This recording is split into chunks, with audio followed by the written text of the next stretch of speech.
Our weekly immigration news roundup is brought to you by the law firm of Figueroa and Associates. For consultation on any immigration or legal matter, please call 855-768-8845. That's 855-768-8845. For full stories and more immigration news, visit www.theimmigrantsjournal.com. That's www.theimmigrantsjournal.com.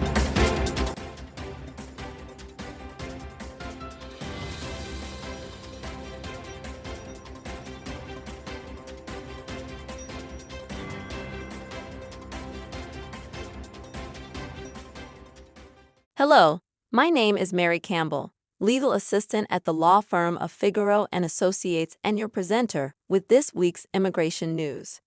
We begin with Congress expands warrantless surveillance of immigrants traveling to the U.S. On April 19, 40 minutes after the ostensible deadline to reauthorize Section 702 of the Foreign Intelligence Surveillance Act, FISA, Congress passed H.R. 7888. The Reforming Intelligence and Securing America Act, RISAA. President Biden quickly signed it into law hours later. RISAA reauthorizes Section 702 for 2 years, provides modest reforms, and includes several controversial changes to the federal government's spy powers. Tucked away in the bill is a new provision that vastly expands the federal government's warrantless surveillance authority at the expense of non-citizens seeking permission to enter the United States, including millions of people seeking visas or simply traveling to the U.S. each year. Trump's defining vision for second term: deploying American troops in American communities to round up and purge immigrants.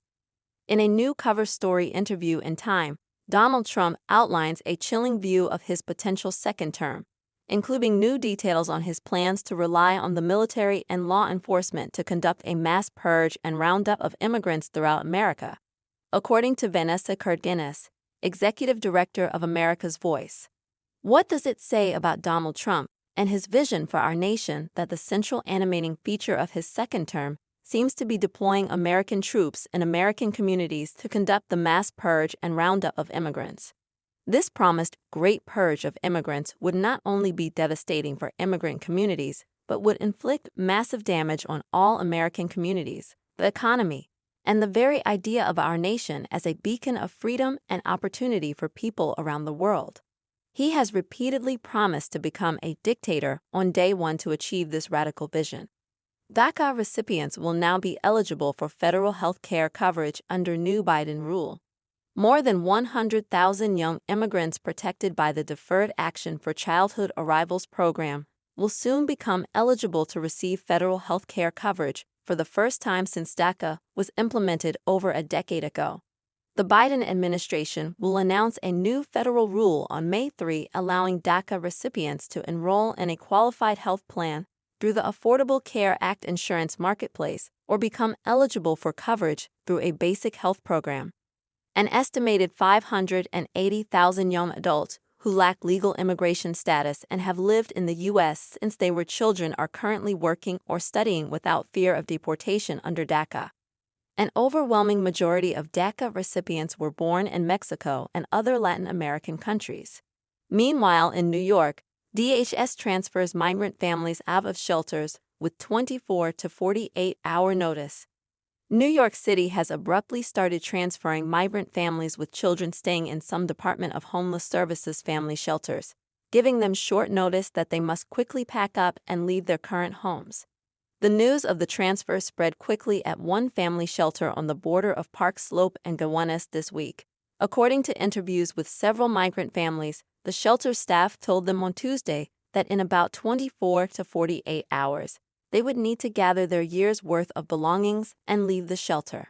Multiple migrant families living there said they were told they were being transferred the very next day and felt pushed to sign paperwork agreeing to the transfer. In other news, USCIS announces final rule for teen non-immigrant status. On Monday, April 19, USCIS announced a final rule amending the regulations on the requirements and procedures for victims of human trafficking seeking teen non-immigrant status. This rule is effective on August 28, 2024, and applies to benefit requests that are pending or filed on or after that date. The final rule reflects a victim-centered approach, clarifies the requirements, and introduces provisions to reduce potential barriers to victims. These clarifications will enable USCIS officers to adjudicate more efficiently and effectively.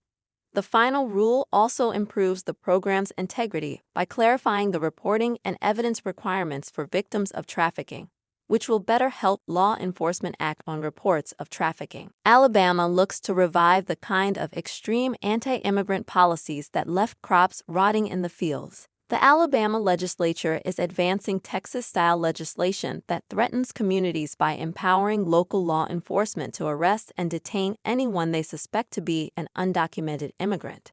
Civil rights advocates in the state have called HB 376 inhumane and unnecessary, and warned that it's putting Alabama communities at greater risk of racial profiling. You'd think Alabama lawmakers would already know the consequences of anti-immigrant legislation. It's already played out there following the passage of extreme legislation back in 2011. Just look at some of the headlines from the time. Alabama immigration. Crops rot as workers vanish to avoid crackdown. The Guardian reported. Alabama farmers losing immigrant labor, see produce rotting in the fields, the Huntsville Times reported. Dumb Alabama immigration law working so well its crops are rotting. Wonkette more colorfully said. Truly ugly stuff. Fearing arrest and separation, many of the state's immigrant workers fled in droves. Others protested, marching in the streets. Foreign farm worker protection rule could frustrate hiring. A new U.S. Department of Labor regulation boosting labor protections for H-2A visa workers has industry experts worried that it could frustrate a common practice of sharing employees within the agricultural industry and pose hiring challenges for farmers and ranchers. Chicago wants help probing migrant moving bus companies. Chicago is asking for an Illinois state court's help to enforce subpoenas the city says it issued to learn more about illegal migrant transportation services several bus companies have provided for the state of Texas, saying the companies have ignored its information requests. Finally, half of Americans support mass deportations, the Harris poll. Half of all Americans say they favor the mass deportation of people who are illegally in the U.S., a new poll shows. 2/3 say illegal immigration is a real crisis, not just a political hot button. The Harris poll, commissioned by Axios Vibes, shows that an overwhelming percentage of Republicans, 68%, believe that mass deportations should be on the table. 42% of Democrats and 46% of independents agree. Broken down by race, 56% of whites would support mass deportations, while 45% of Latinos and 40% of blacks agree. Thank you.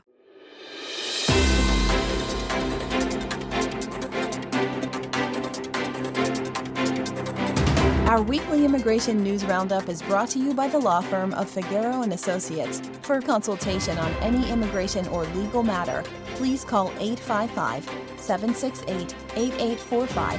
That's 855-768-8845. For full stories and more immigration news, visit www.theimmigrantsjournal.com. That's www.theimmigrantsjournal.com.